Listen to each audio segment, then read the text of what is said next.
to, well, to trust, to have faith. And I tell you what, I mean, for the last 7 years or so, I have done my best. I mean, you could even say I was addicted to a path of spirituality and self discovery and self improvement. And I will tell you that as a person who is really good at zoning in on what's not working, and someone who's really good at going through the weird, wild unknown in order to be able to deal with that stuff, like I find the process of death and transformation to be the most interesting by far. Look, if you're tuning into this right now, it's because you're going through some sort of a transformation, a transition. This process of death, which is simply a season. It's like the winter time. It's the leaves that fall from the tree in the autumn, prepares us to go deep into the roots into the winter time, and then that energy can work on the roots and create a stronger foundation so that then we can shoot the energy up outward, just like, for example, that palm tree. Now, that palm tree can live in a desert where you'd think that nothing should be able to live because it's resourceful. It's very resourceful, and it knows how to get what it needs to get through long, long, long intelligence, evolution, adaptation to an environment. And so for me to come to Dahab, Egypt on the Sinai Peninsula and to look out over this landscape and see that for 4 months, I have chosen a path that got me much more in my body and much more in my root. Um, what I mean is, look, spirituality is fantastic. It's actually, the spirituality is a stupid term because it's all spiritual. Everything is energy. Everything is spiritual. So to say that I'm a spiritual person is kind of retarded, actually. The idea is that all of reality is a game for us to play with, and I didn't. I had a sense that that was the truth, but I didn't entirely know what the truth was. So I just kept searching and searching, and I found myself in Mayan pyramids, and I found myself learning ancient astrological technologies, and I found myself doing all this weird stuff, and it was fascinating and interesting. But I didn't know what to do with it except to apply it to myself. To say, I'm going to know myself as well as I possibly can so that when I go through this process of death, so that I can then be reborn, that I may be able to do it in as swiftly and efficiently of a way as possible.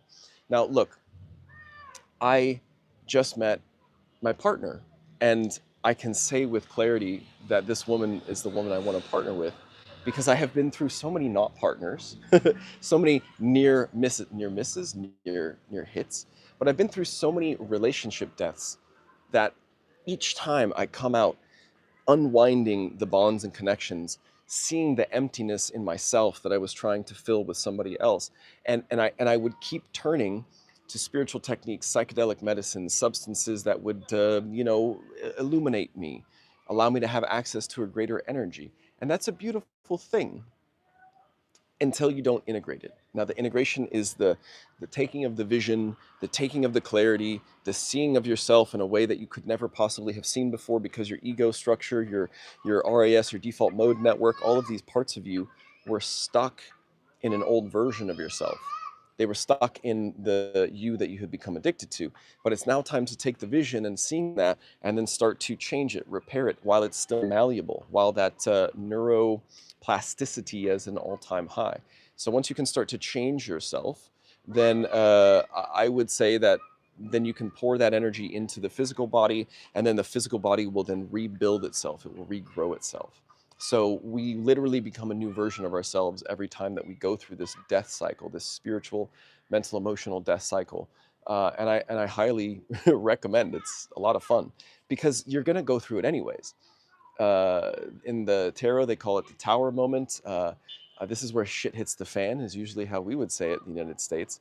But the idea is that we all go through ups and downs. Even if you look at the stock market, at cryptocurrency, at all of these types of active moments, what happens is that there's generally a positive trajectory. So there's a growth over time. And it's also ups and downs, right? There's cycles, there's booms, there's busts. And so that is the way that life works as well. The cool thing is that if you recognize that, just like the crypto cycles or the stock cycles or the impending potential crash of the United States economic system, the fall of the empire, right?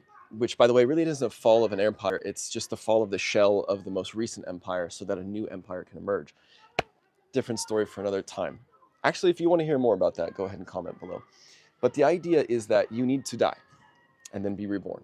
I grew up in the city called Phoenix, Arizona. Phoenix is the bird, the mythical, powerful bird that sets itself on fire once it reaches its age limit, basically, dies in the ashes. From the ashes, it will be reborn. And so that phoenix then shoots up and out and becomes this whole new rejuvenated version of itself.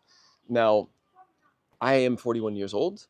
And I regularly, I mean like once or twice a week, get told by somebody that I look at least 10 years younger. Now, I don't know. I only see myself. I only know myself. But I will tell you that each time that I have gone through a mental, emotional rebirth, a death of an old version of me, and honored that process to become a new version of me, I actually changed. I changed, like I didn't used to be able to grow hair like this, right? There are massive changes that happen in the physical body. And aging is a myth. Stop counting your birthdays. Like, from a practical standpoint, I do, and I probably can't avoid knowing how old I am. But at the same time, that was just a year that somebody gave me on a piece of paper. Like, am I really that old? I don't know. But at the end of the day, the process of me going through this evolution into spirituality, which only really happened since I was, let's see, 2019, I quit drinking alcohol. 2019, I quit drinking, which was such a good decision.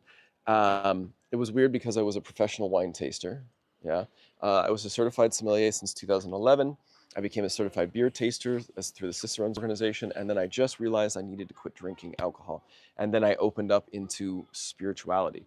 And I studied it and immersed myself into it, just like I did with wine. I did the same thing with crystals. I did the same thing with energy healing. I did the same thing with astrology. But I have a very ADHD mind. So I'm tasting and testing all of these little things, right? I used to work in a restaurant, and a restaurateur, a sommelier, a maître d' needs to know how to tell you about the whole menu. So I tried the whole menu of spirituality. Well, it's not the whole menu. I sampled a lot. But in the process, I burned out. I burned out because I didn't honor this process of death and rebirth. I didn't truly step into the new versions of myself. I half-baked myself, really. Cannabis, bufo, peyote, yopo. There's a lot of really weird psychedelics out there, and trust me, they are hilarious and frightening. So, look, there are so many people out there because hashtag spirituality is a thing. There's so many people out there that are really taking advantage of that energy. And look, I have hidden myself for the last several years for fear that I would be perceived as, or I would become a person who would take advantage of another person going through a major life transformation. And so I hid myself, and that changes now. The thing is, we hide ourselves to protect. We protect ourselves because we don't want to die. But look, most of the things we're protecting ourselves from aren't real. They only exist up here, right? It's an echo from a past trauma in your genetic lineage, or it's an echo from a past trauma in your own life, or maybe even your soul's life. That's a tangent I don't think we can go on right now. So there are a lot of, how do I say it?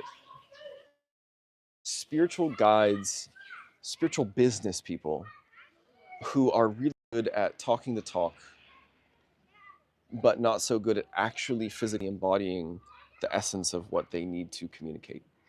And so I'm doing my best to be as honest and transparent and just let you know that, like, I'm being reborn right now. I've been through my death process. Maybe it's still happening. And I'm doing the best that I can.